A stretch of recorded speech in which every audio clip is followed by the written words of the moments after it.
Okay, today's DIY project is replacing the bottom weather seal on my three 9-foot garage doors. I took one seal out, and the trick to this is just figuring out what kind of seal you have, what the track retainer design is, so you can order the right thing. So I took one out, learned a few things from taking one out, but this is what the door seal looks like when it's worn out.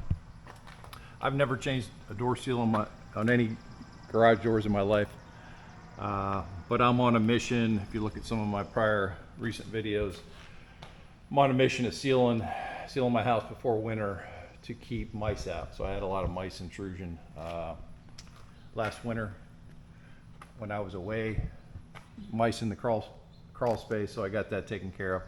Now I'm working on these door seals. They are shot. I mean, I just kind of ignored them, but this is what they look like. Totally flattened out. They're not. This is a 1990, I'm thinking 1997 vintage garage door. And I mean, it's very possible this is the original seal, but it shouldn't be flat like that.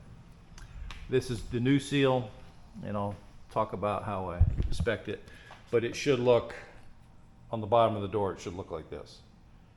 You know, round. It shouldn't be flattened out. So it should, you know, squash down when it hits the ground, seal, and then when it comes up, regain its form.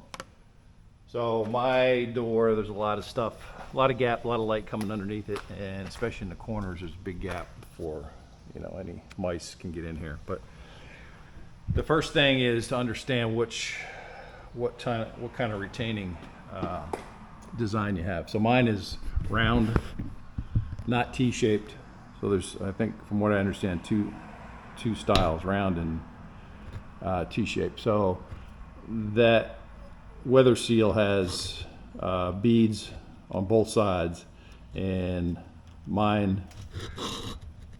bead goes in this round slot here. You don't have to take any screws out. You just you know, pull the. I ended up my seal would not slide out. I'll show taking this other one out because there's no screws. The ends were pinched, so I think whoever put it in after they got it in pinched the ends down to keep it from sliding back and forth. So the first thing is to understand whether you have a T-shaped track here or a round track. Mine is a round, and I don't think this width is that critical. It's really this bead. I'm going to call it a bead. I don't know what it is. Whatever this piece that slides in the track. So this is a piece of my old strip. If I hold it next to this one, it's about the same. Maybe a little. This new one might be, I don't know, 1/8 of an inch wider. Doesn't matter. It's just you know, folds over, and then, you know, it seals by being flexible here. So the one I bought on Amazon was a Wayne Dalton weather seal, and they had my garage door is 9 foot long, so they had 9-foot pieces for $18.68 each. And if I bought 3 9-footers, it would have cost me $56. Then they also had 20-foot pieces for $22.89.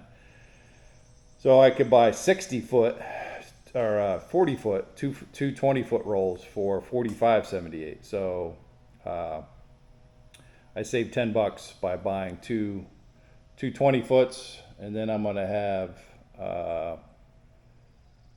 10-foot left over instead of 3 9-foots.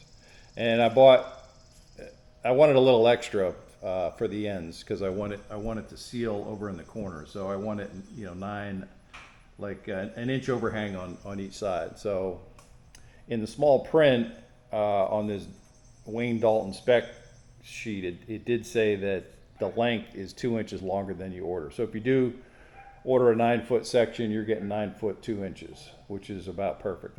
for an inch overhang on each side. But anyhow, I'm going to cut 10-foot sections. I got enough for 3 10-foot sections. I mean 4 10-foot sections. I only need 3. So I'll custom cut, you know, if I need 9 feet, 2.5 inches, whatever it is. I got plenty of work with these two. I got two 20-foot. My two 20-foot rolls, which is more economical by $10 to buy it that way than to buy 3 9-foots. And then in the Wayne Dalton description, this bead, they have it 156 thousandths width. That matches my bead on the old piece, or 152 thousandths. I don't know what the significance is of 152 thousandths. It doesn't really. It's not an even millimeter. It's not an even 5/32 is 156 thousandths. So it's close to 5/32 width. But anyhow. This looks like it's the right match. So I'm gonna pull this other one out and show where I had a hard time getting the first one out because the rails were pinch closed on this bead and it would not budge. And I ended up pulling it straight down and out of the track. But now I know that it's pinched, so I'm gonna go take that next one out. So you can see this is not budging as far as sliding out. I actually in the first one took a hammer and pounded on my channel locks here and it didn't budge. So I ended up coming in here. With a screwdriver and prying that track open, and then it came out. I'm just coming in here with a flat end screwdriver, twisting it side to side.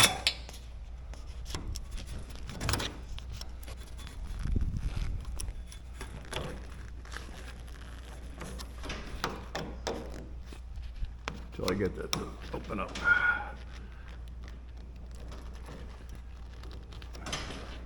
I don't know how far down they pinched it. All right, I'm gonna need 2 hands, but that's essentially what I'm doing. Jamming a screwdriver in there and prying it. All right, so I just pried both tracks open, and then instead of trying to slide it, I'm just pulling it straight down.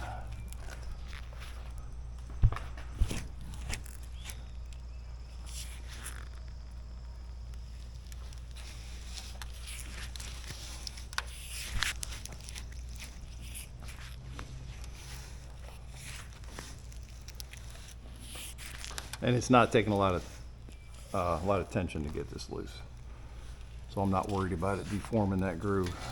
I mean, if it does deform in a couple thousandths, it's going to spring right back. And I pried this end open too. This was definitely squashed down. I put my screwdriver in here, turned it sideways, and yeah, that's all there is to it. I'm just taking a putty knife and a paper towel, and I'm not trying to get it super clean. I'm just trying to get any chunks, debris out of there.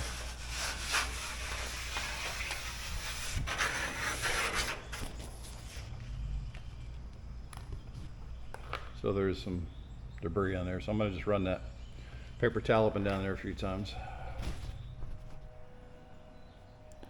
So I did notice on all these tracks there's a little bead here, like a weld bead, that I think is designed in right here. I think it's part of the design to hold that seal from sliding back and forth. This one has one on this end.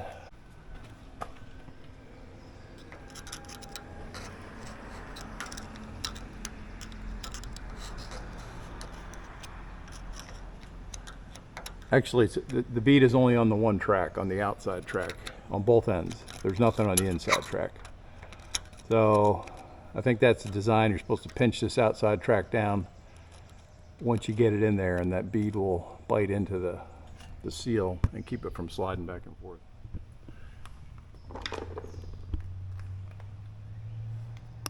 So you can see I'm having a hard time getting the seal past that bead. So I'm going to take a chisel and put it on this rail and knock this rail out because I need some more room. That bead stopping the seal from going in. Okay, it turns out this channel is not very pliable, and this bead is just a thorn in my side. So I've got 6 of them. I'm just going to grind it down. Got my safety glasses on.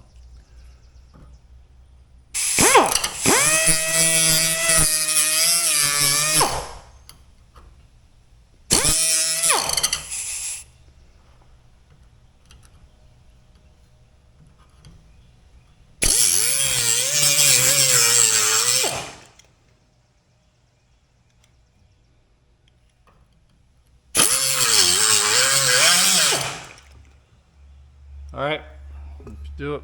I got 2, 4, 5 more of these. I pounded on it with a chisel and I couldn't get that rail to bend. So I'm just gonna clear that out and then I'll just pinch it down with some pliers or drill a hole, put a through hole and a pin through it. Hardest part is getting started on this end, and then I'm not using any silicone. I was gonna spray the track with silicone, but I just didn't want a mess dripping on me, and I don't know that it would help that much. I'm just kind of wiggling it back and forth, walking it down.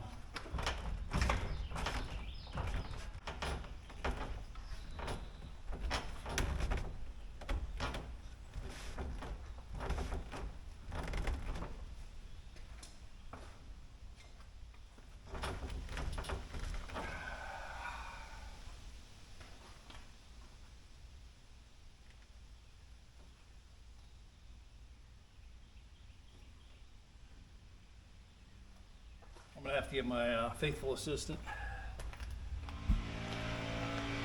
Go. Go. Go. Go. Stop. Go. Go.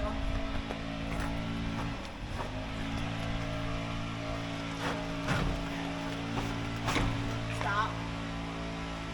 Go. Stop. Go.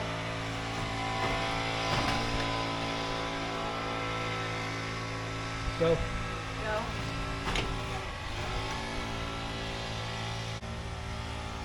Perfect to the end. Thank you. Good job. All right, here it is. I went on the ends with my channel locks and just pinched the ends of that groove down. That's not sliding anywhere. Even with it out pinched. Without pinching it, I think it would have been fine. Let me close it and see how the seal is. All right, there it is. There's a little bit of light under here. I don't know. It's just touching. It's from halfway down. It's just barely touching. But I think it's certainly better than it was. In this corner here is where I had mice coming through, I believe, and that's got a better seal on it. So yeah, I think I'm pleased with that. A lot better than the old thing. So that's it. New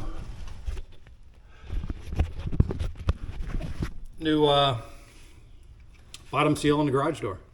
Yeah, till next one. Let's everyone keep moving forward in a good way.